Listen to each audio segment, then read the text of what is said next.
예, 오늘 웨스트민스터 소요리 문답, 오늘은 73문부터 74, 75문, 십계명에서 제8계명 살펴보겠습니다. 73문 제8계명이 무엇입니까? 답은 도둑질 하지 말라, 출애굽기 20장 15절. 74문은 8계명에서 명하는 것이 무엇입니까?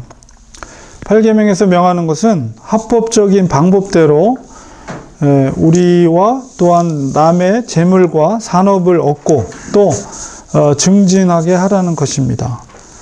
창세기 30장 30절, 디모데전서 5장 8절, 레위기 25장 35절, 신명기 22장 1절에서 5절, 출애굽기 23장 4절 5절, 창세기 47장 14절 20절, 로마서 12장 17절, 잠언 27장 33절, 빌립보서 2장 4절.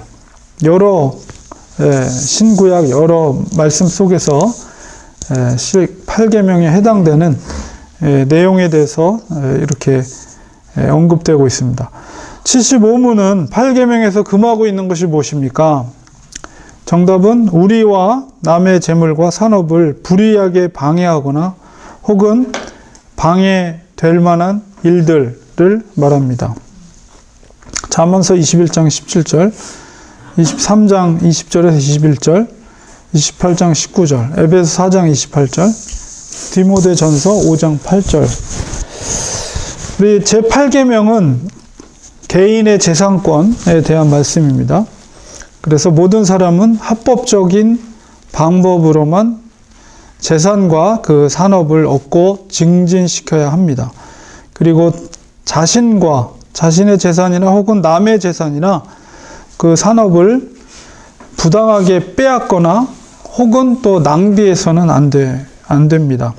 그리고 합법적인 재산을 마련하기 위해서 늘 범사에 부지런하고 근면한 노동을 요구합니다.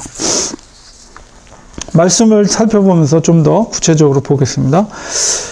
그리스도인에게 쓸 것을 풍성히 채워주시는 분은 누구이며 또 성도의 책임은 무엇입니까? 마땅히 하나님께서 채워주시고 또 그 삶에 대해서 염려 말고 기도와 간구로 구하라, 이렇게 말하고 있습니다. 빌립보서 4장 19절에 보면 나의 하나님이 그리스도 예수 안에서 영광 가운데 그 풍성한 대로 너희 모든 쓸 것을 채우시리라. 이제 우리 밑에 있는 4장 6절이 먼저 되는 말씀이죠. 아무것도 염려하지 말고 오직 모든 일에 기도와 간구로 너희 구할 것을 감사함으로 하나님께 아뢰라.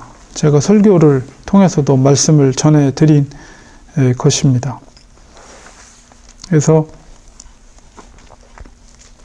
특별히 이제 생활의 어려움을 통해서 염려와 근심을 갖게 되는 경우들이 많이 있는데, 하나님을 믿는 믿음으로 하나님께서 우리의 삶을 주관하시는 분이고, 특별히 예수 그리스도 주님의 하나님의 아들이신 예수 그리스도의 생명으로 우리를 값주고 사신 바 되었기 때문에 우리들은 하나님의 백성, 더 나아가 하나님의 자녀들이 되었습니다. 그러므로 하나님께서 자기의 자녀들을 책임져 주신다는 확신과 믿음이 있을 때 우리가 세상 사 속에서, 세상의 어떤 어려움 속에서 근심과 걱정이 밀려올 때마다 그 약속의 말씀을 믿고, 빌립보서의 사도 바울이 말하는 것처럼, 빌립보서는 기쁨의 서신이라고 그랬죠. 사도 바울이 옥중에서 빌립보 성에 있는, 특별히 그 성에는 그리스도인이기 때문에 살아가는 것, 특별히 비즈니스 일이라든가 그런 상업을 하는 일이라든가 이런 것들이 그리스도인이기 때문에 곤란과 어려움을 당하는 도시 속에 사는 사람들이에요.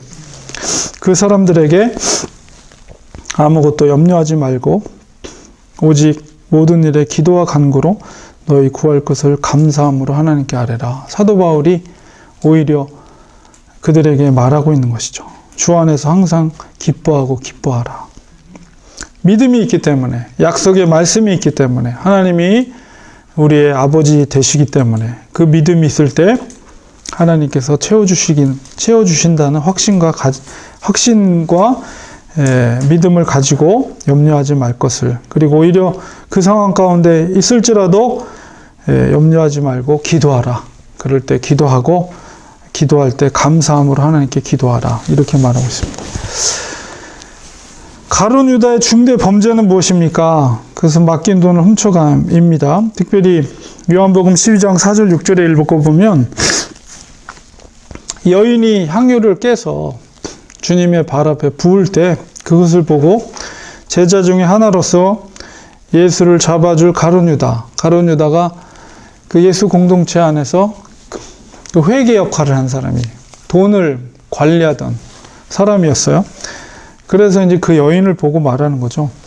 이 향유를 어찌하여 300데나리온에 팔아서 가난한 자들에게 주지 아니하였느냐? 여자를 책망하는 거예요. 예수님 앞에 그 여인은 이제 예수님의 장례를 준비하는, 물론 알고 한 건 아니겠죠. 사모하는 마음으로 옥합을 깨고 그 비싼 향유를 그렇게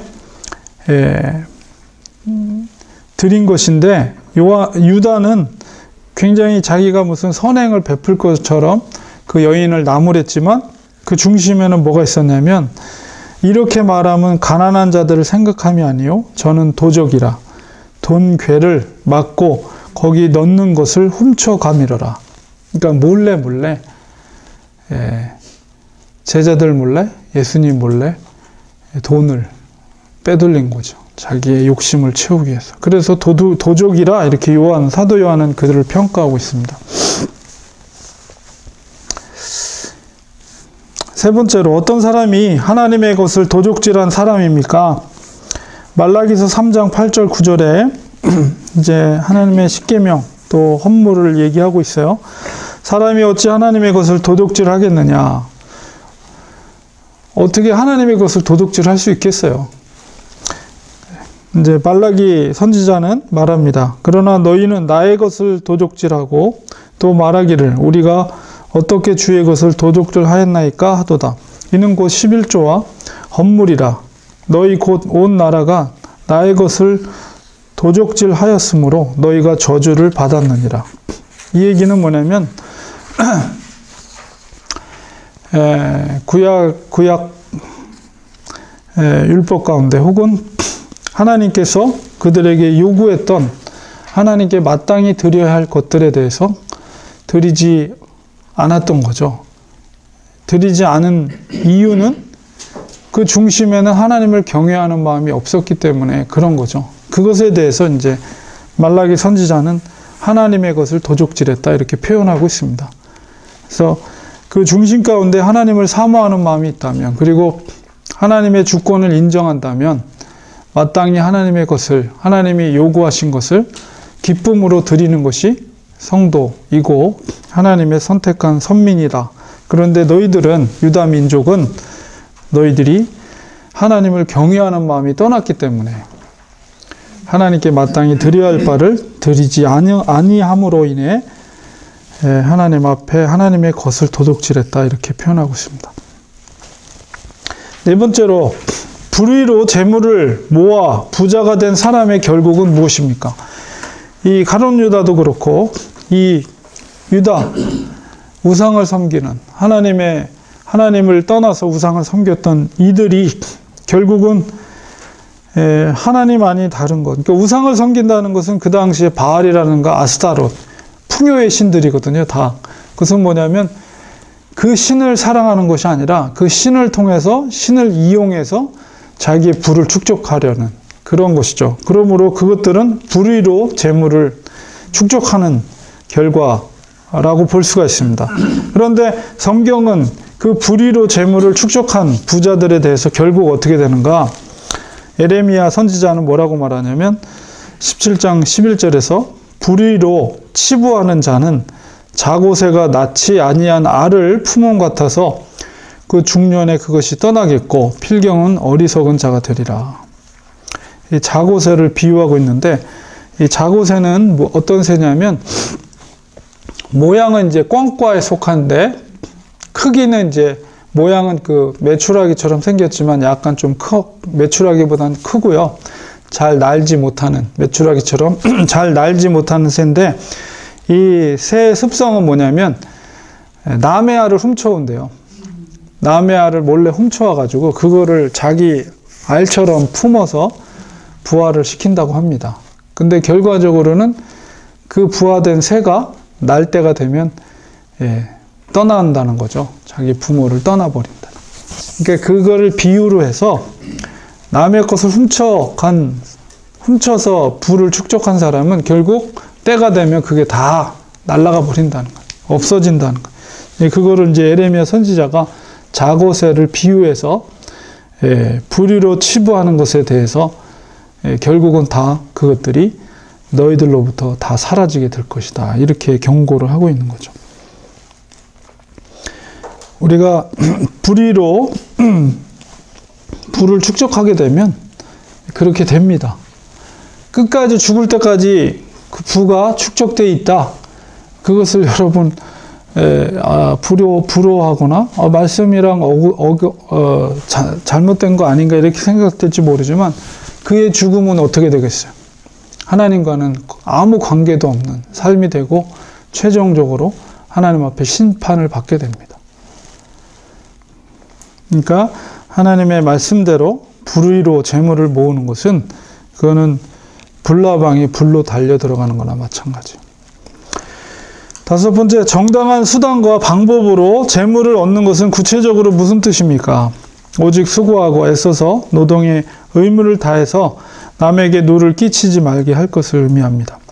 데살로니가 후서 3장 8절 10절에 보면 누구에게서든지 양식을 값없이 먹지 않고 오직 수고하고 애써 주야로 일함은 너희 아무에게도 누를 끼치지 아니하려 함이니 우리에게 권리가 없는 것이 아니요 오직 스스로 너희에게 본을 주어 우리를 본받게 하려 함이니라. 이게 무슨 말이냐면 사도 바울이 이제 마땅히 하나님의 복음을 전하는 자로서 성도들로부터 혹은 교회로부터 그 선교비를 받아서 그런 생활에 어떤 걱정 없이 오직 복음을 전하는 일에 내가 다 최선을 다하고 그렇게 해서 교회로부터의 그런 후원을 받는 것이 나에겐 당연한 권리가 있다.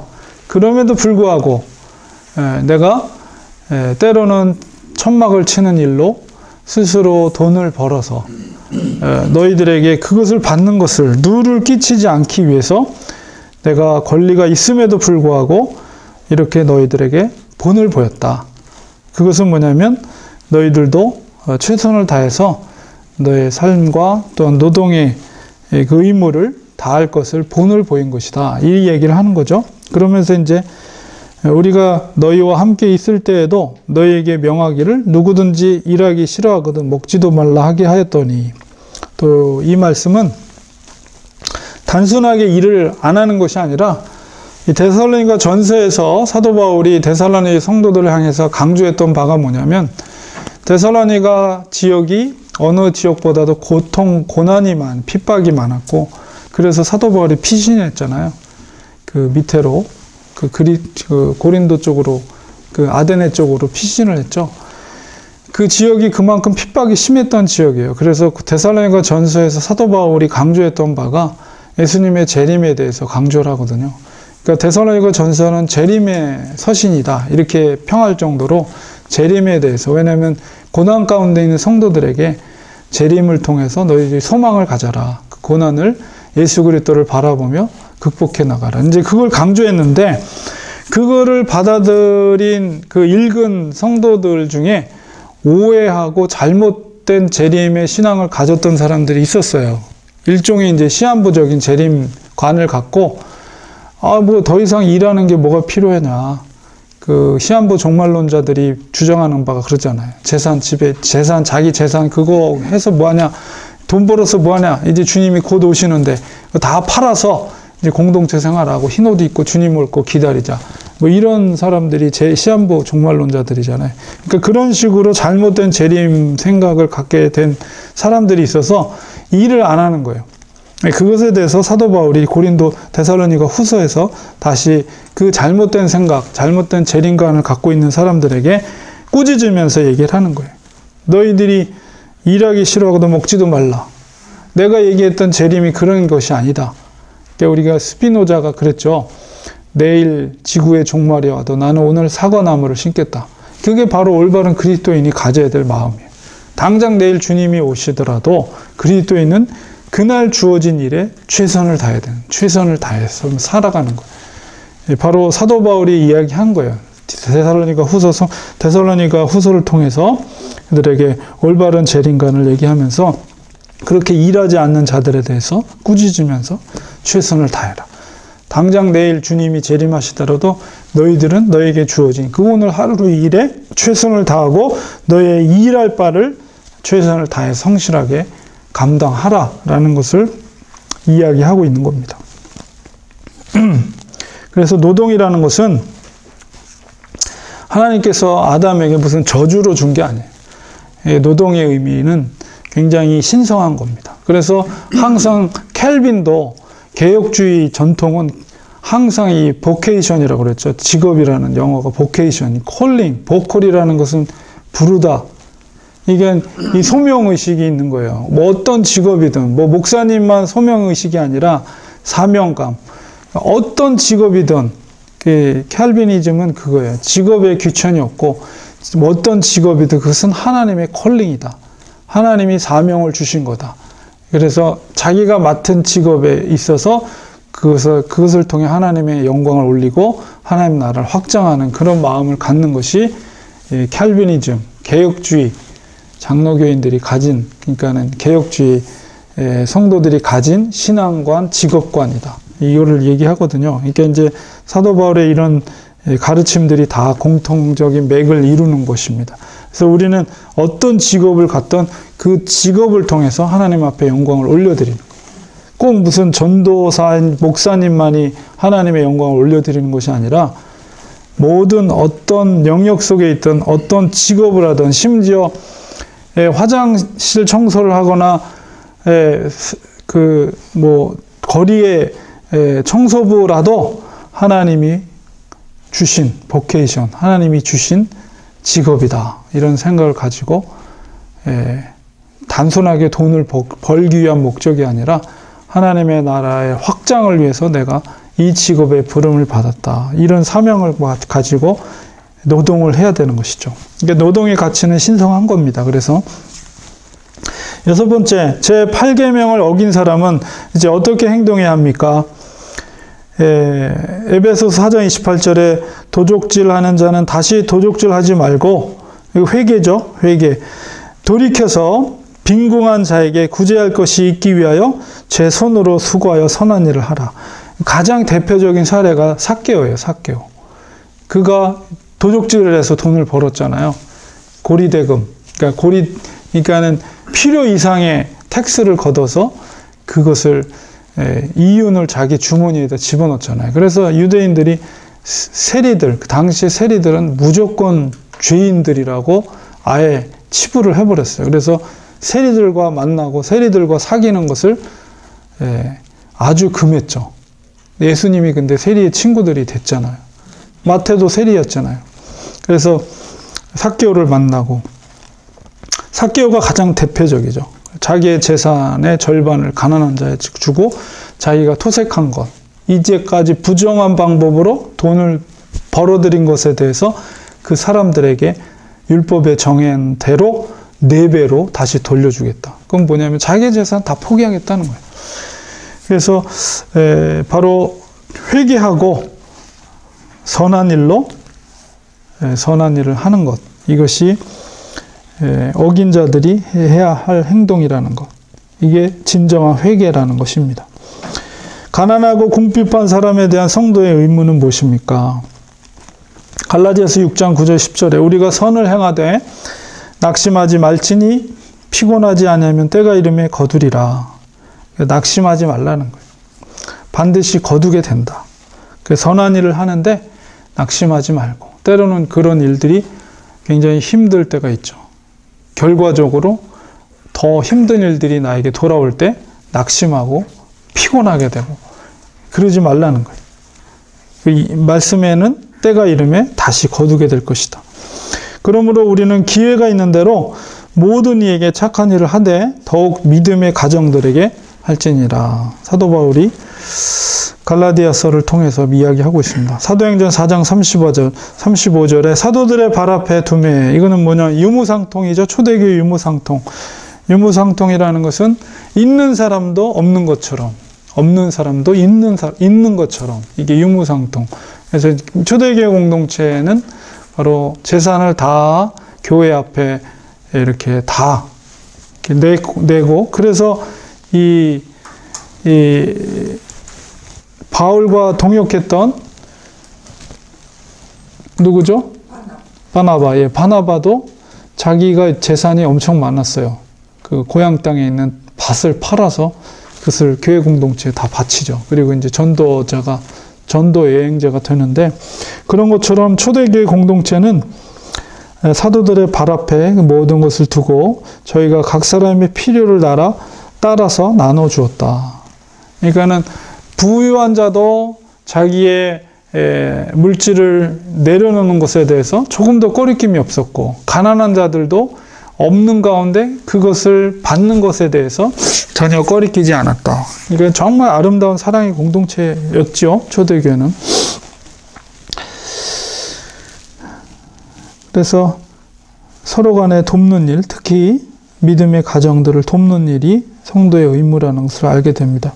제8계명에 금지된 죄는 무엇입니까? 도적질, 강도, 사기, 도박, 탐욕, 착취, 게으름, 방탕, 낭비, 이런 것들. 그래서 우리가 이 성경적으로 보면 이 주식하는 것도 썩 바람직한 건 아닌 것 같아요. 주식하는 것도. 왜냐하면은 그게 뭐냐면 일종의, 물론 이제 합법적인 거죠. 법적으로는 문제가 없지만은 성경적인 원리로 보면 뭔가 일종의 그것도 불로소득이 아닌가. 그러니까 뭔가 잘 나가는 기업에 물론 투자를 하는 거지만은 일종의 불로소득과 같은 성격이 있기 때문에 썩 바람직한 것 같지는 않은 것 같습니다. 예. 일종의 도박 같은 거예요, 진짜. 뭐 그런 경우 많잖아요. 그거 잘된 경우보다도 다 대부분 휴지 조각으로 바뀌어서 안 된 경우들이 많고 그렇기 때문에 바람직한 것 같지는 않습니다. 당연히 도박이나 이런 거는 잘못된 거고요. 합법적 도박. 예, 그렇습니다. 우리 은행업에서 평생을 사신 우리 집사님께서 이렇게 말씀하시면 문제가 많다는 거예요. 주식 같은 거 하는 거는. 자, 8계명을 잘 지키는 비결은 무엇입니까? 세상 욕심에 집착하지 말고 하늘의 소망을 가지고 기도하면서 정당한 노력으로 사는 것입니다. 골로새 3장 1절 2절에 너희가 그리스도와 함께 다시 살리심을 받았으면 위의 것을 찾으라. 거기는 그리스도께서 하나님 우편에 앉아 계시느니라. 위의 것을 생각하고 땅의 것을 생각지 말라. 빌립보 4장 6절 아무것도 염려하지 말고 오직 모든 일에 기도와 간구로 너희 구할 것을 감사함으로 하나님께 아뢰라. 데살로니가후서 3장 12절 이런 자들에게 우리가 명하고 주 예수 그리스도 안에서 권하기를 종용히 일하여 자기 양식을 먹으라 하노라. 그래서 우리가 땀을 흘려서 노동의 대가로 받게 되는 그 노동의 땀의 흘림의 결과는 정말 복된 것입니다. 그것을 통해서 우리가 하루하루 기쁨으로 살아가는 것이고 또 그것을 통해서 수입의 10분의 1을 하나님 앞에 하나님이 마땅히 하나님의 주신 것으로 알고 드리는 거죠. 그래서 10분의 1이라는 것은 항상 말씀드리지만 그 전체를 대표하는 거예요. 전체. 우리가 여리고성이 그 하나님께서 다 그것을 여리고성에 있는 모든 것을 다 살육하라. 이 의미는 뭐냐면 가나안 땅에 처음 요단강을 건너서 처음 만난 성이에요. 그 성은 이제 그 가나안 땅 전체, 그리고 가나안 땅에 있는 모든 성, 그 속에 있는 모든 육축과 사람과 모든 소유의 대표를 하고 있는 거예요. 여리고성이. 그래서 그것이 하나님의 것이다. 그러므로 가나안의 모든 것이 하나님의 것입니다. 라는 것을 믿음으로 고백하는 행위가 바로 하나님이 그 여리고성을 내 것으로 취하게 한, 그래서 그것을 다 살육하고 거기에 모든 것을 다 불살라 버렸죠. 그 의미는 하렘의 전쟁이라고 그래서 대표하는 거예요. 가나안 땅 모든 것이 하나님의 것입니다. 라는 것을 이스라엘 백성들이 순종하며 하나님께 바쳐지는 거예요. 근데 그것을 그것을 탐해서 숨기게 됐죠. 그래서 하나님이 진노해서 아이성에서 패배를 경험케 하게 하셨죠. 그래서 11조라는 것도 그런 거예요. 나의 땀을 흘려 노동을 해서 벌어든 대가, 그것의 10분의 1이라는 것은 그 전부를 대표하는 거예요. 여리고성처럼. 그래서 하나님, 나의 모든 것이 하나님의 것입니다. 그 의미가 담겨져 있는 거죠. 11조의 개념이 그런 겁니다. 그래서 우리의 삶이 전부 하나님 것입니다. 그런 고백을 하는 것입니다. 그래서 오늘은 8계명, 도둑질하지 말라, 이 속에서 더 나아가서 노동의 신성한 의미, 이런 것들을 우리가 다시 한번 생각하게 됩니다. 그래서 오늘은 여기까지 하겠습니다.